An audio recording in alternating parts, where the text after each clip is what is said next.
জাদুর রাস্তা। আজকের গল্পটা দুটি জাদুঘরের রাস্তাকে নিয়ে।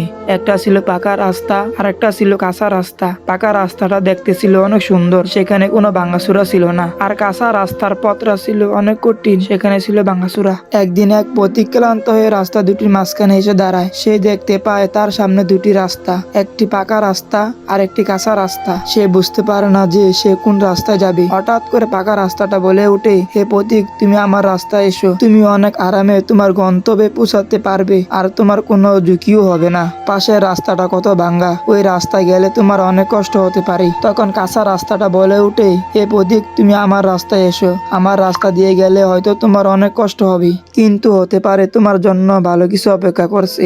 আর অনেক সময় পথ দেখতে সুন্দর হলেও পথে কিন্তু বিপদ থাকতে পারে। মানুষটা দুটি রাস্তার কথা শুনে অনেক চিন্তায় পড়ে যায়। সে বুঝতে পারে না যে সে কোন রাস্তাটা বেছে নিবে।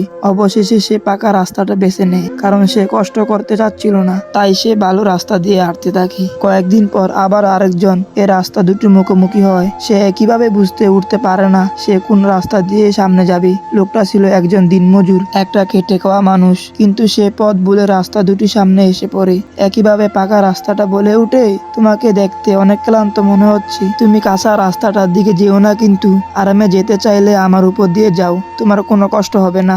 এরপর কাঁচা রাস্তাটা বলে উঠে, এই পথিক, তুমি ওর রাস্তা যেও না, তুমি আমার রাস্তা দিয়ে যাও। হ্যাঁ, তোমার হয়তো একটু কষ্ট হতে পারে, কিন্তু কোনো বিপদ হবে না। তোমার সামনে তোমার জন্য ভালো কিছু অপেক্ষা করছে। লোকটা অনেক চিন্তায় পড়ে যায়। সে ছিল একজন পরিশ্রমী ব্যক্তি, সে কষ্ট করতে জানতো। সে বলে, আজকে এই রাস্তা দিয়ে যাই, দেখি সামনে কি এমন আছে। এই বলে লোকটা কাঁচা রাস্তা দিয়ে হাঁটতে শুরু করে। সে অনেক কষ্ট করে সামনে এগিয়ে যায়। কিছু পথ হাঁটার পরে সে সামনে একটা বক্স দেখতে পায়। বক্সটা খুলে দেখে অনেক স্বর্ণ মুদ্রা। তারপর বক্সটা নিয়ে হাঁটা শুরু করলো। কিছু পথ যাওয়ার পর সে দেখে দুটো রাস্তা মিলিত হয়ে গেছে। সে সামনে ভালো রাস্তাটা দেখতে পায়। সে এটাও দেখতে পায় সামনে একজন লোক পরে মরে আছে। সে বুঝতে পারে এই লোকটা পাকা রাস্তাটা বেছে নিয়েছিল, কিন্তু তার সামনে ছিল বাঘ। সে এটাও বুঝতে পারে সে যদি পাকা রাস্তাটা বেছে নিত তাহলে সে মারা যেত।